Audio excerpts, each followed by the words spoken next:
Starting out with something introspective, I hate my own inability to play the games that I want to play. I own these games, they're downloaded, I have all the time in the world, I stare at them on my dock, and I can't bring myself to press X. I'm a gamer contradiction because I am extremely non-committal, but I also don't think story-driven games should be played for less than an hour at a time. I'll play one match of Rocket League, and if the other team scores a couple accidental goals and we lose, I'm like, well, that's all the Rocket League I'm playing today, and I mildly rage quit. But when it comes to games where you play to progress the story, like LA Noire or Yakuza O, I have this irrational fear that I'll be interrupted before I'm satisfied. Basically like somebody walking in on you masturbating, and then you'll have to quit before you climax and just be bothered about how you were almost there. So me starting up a game like that is me committing hopefully at least a couple hours to playing it, and then my brain treats that as a loss of freedom and availability like I have anything better to be doing. No, just play casual drop-in, drop-out games. You can quit those anytime, there's no pressure. How about instead of solving 3 more cases in LA Noire, you just build a couple repeats of decks you already previously built in Yu-Gi-Oh! Saying you're going to make them better this time, but you put all the same exact fucking cards in again. Of course, it's like that with movies, too.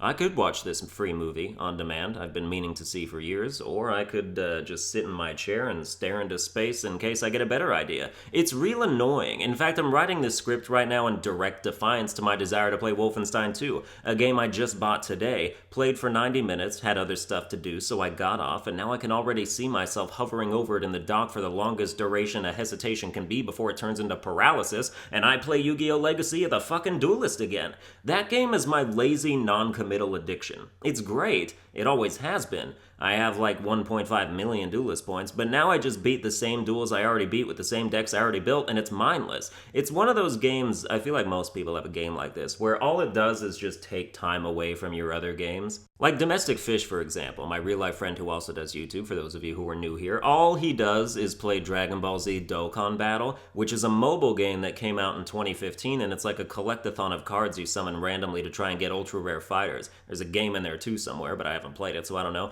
But he's dumped half a year's salary into that bullshit because you buy the Dragon Stones used to summon the cards with real money. I have never not heard that infuriating background music coming from his phone when we're online on PS4. He plays that shit in the middle of while we're playing other games. He says things like, I'm gonna get $200 worth of Dragon Stones for Christmas, bro. And I'm like, can you get $200 worth of rope and hang yourself? That game has made more money off him alone than the whole country has donated to breast cancer awareness this year. It's a Crutch game. Yu-Gi-Oh! Is my Crutch game, and Crutch games sap your enthusiasm for other games, so that sucks. I mentioned rage quitting before. Video games are the only thing in my life where I get mad at them. I am even-tempered and cool to a fault. Someone insults or tries to make fun of me, I look at them with my dead apathy eyes and they don't do that ever again. I get rejected or dumped, I let out a heavy sigh and reactivate my online dating profile. It's because I got all my rage out when I was a kid. I used to be a volcano that erupted 3 times a day. They put me in remedial behavior programs in elementary school after I chased a kid in an electric wheelchair with a giant rock in my hand.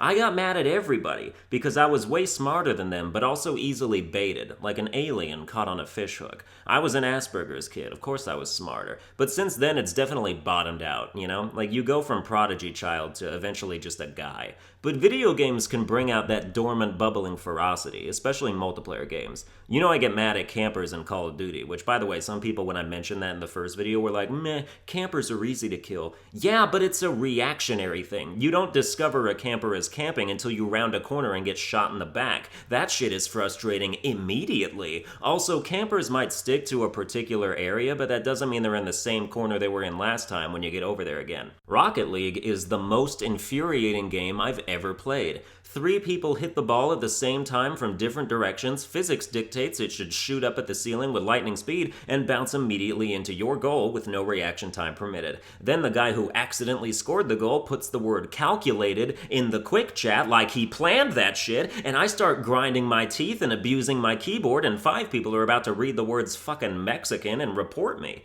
Here's something I've learned through my time on this earth. Calling white people the racial slurs of other ethnicities is just fun. It is. And if you know me at all, you know I'm 100% not backing down from that. Online gaming is often described as this cesspool of racism and fury. And it is, and it can be glorious. I'm about to defend trash talk. Ready yourselves if you need the time. Trash talking as a symptom of rage in an online gaming setting is a great way to blow off steam, make yourself feel better, and cause zero damage to the people you're talking to, especially when done in self-defense. Like when I'm playing Rocket League and the other team is clearly being dicks, like if they're winning and every time you miss a shot, they quick chat, "Nice shot!" Or if they score a goal on you and they all go, "What a save!" I consider that carte blanche to start attacking them with completely irrelevant and directionless racism. Because little known fact, when racism isn't being used as a tool to oppress civilizations and assert perceived superiority, it's actually hilarious. We're playing Rocket League, for God's sake. This 12-year-old white kid just scored a goal and is acting all cocky. Who am I hurting if I'm just like, "Shut up, you black Mexican"? It makes me feel better, and at worst it's just confusing to everyone else. And to me, the saving grace of the situation is the fact that I can't possibly know what race these people actually are, unless their usernames make it super obvious, which does happen a lot. Like if your name has the word burrito in it and ends in 55 for Cinco de Mayo, you are a Hispanic individual, and if you piss me off, I'm gonna call you a little Asian girl.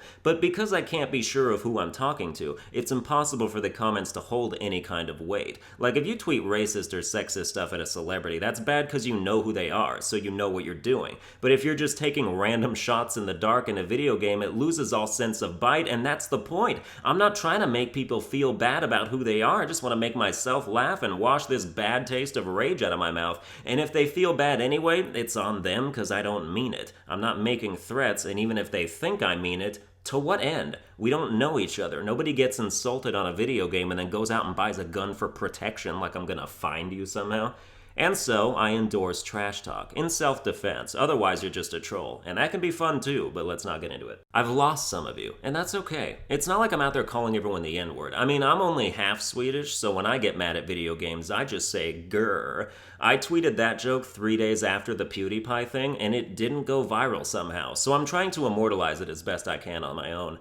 I think it's pretty obvious that PewDiePie isn't racist, he just has a different reactionary vocabulary than most people. Saying the word doesn't make you racist. You have to mean it from the heart, with prejudice and superiority. That's the factual definition, and if you disagree with it, you're just terminologically wrong. So, anyway, we can move on from that subject now. Everyone agrees that Luigi is better than Mario, right? Yeah, good. On this channel, we go from racism to Mario just like that. The best Mario game I've ever played is still Luigi's Mansion on the GameCube. I couldn't play it when I was 12. I got too scared as soon as the first ghosts appeared, and even now I still rank it as one of the scarier horror games out there. I'm in the party of the GameCube still being the best console of all time for single and especially local multiplayer. It was cheap, compact, tons of exclusive quality games, my favorite controller shape, near instant startup, and it loaded games quick. The time between me turning the GameCube on and being at the main menu of the game inside it is like 6 seconds on average. Also, a feature that was apparently taken for granted, it has 4 controller slots. The PS2 has 2, which is baffling when not only did the PS2 have plenty of 4-player games, the PS1 had plenty of 4-player games, like they didn't learn nothing.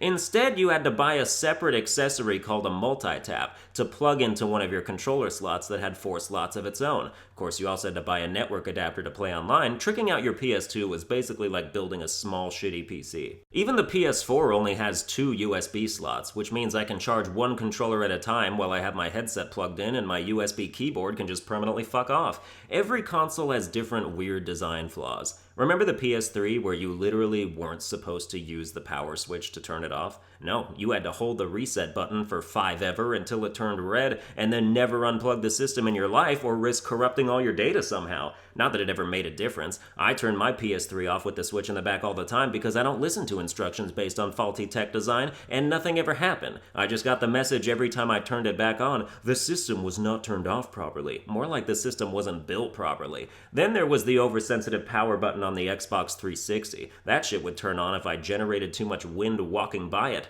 I had a wireless controller that wouldn't work unless it was plugged in. I switched the batteries out multiple times to no avail. It was a wireless controller that didn't know it was a wireless controller. Remember when controller batteries lasted longer than 4 hours? The PS4 doesn't, but at least we have light bars, touchpads, and half-assed motion controls nobody wanted. Remember some of the games in the PS4 launch lineup trying to make people use the touchpad as an action thing? Like during combat to dodge or execute attacks. You don't see that anymore, do you? Because people hated it so much that everybody collectively agreed, yeah, this shit opens the inventory screen and maybe the map now, and that's it. I'm not swiping left in QuickTime events like it's fucking Tinder. Wow, I can kill bad guys and reject bitches at the same time!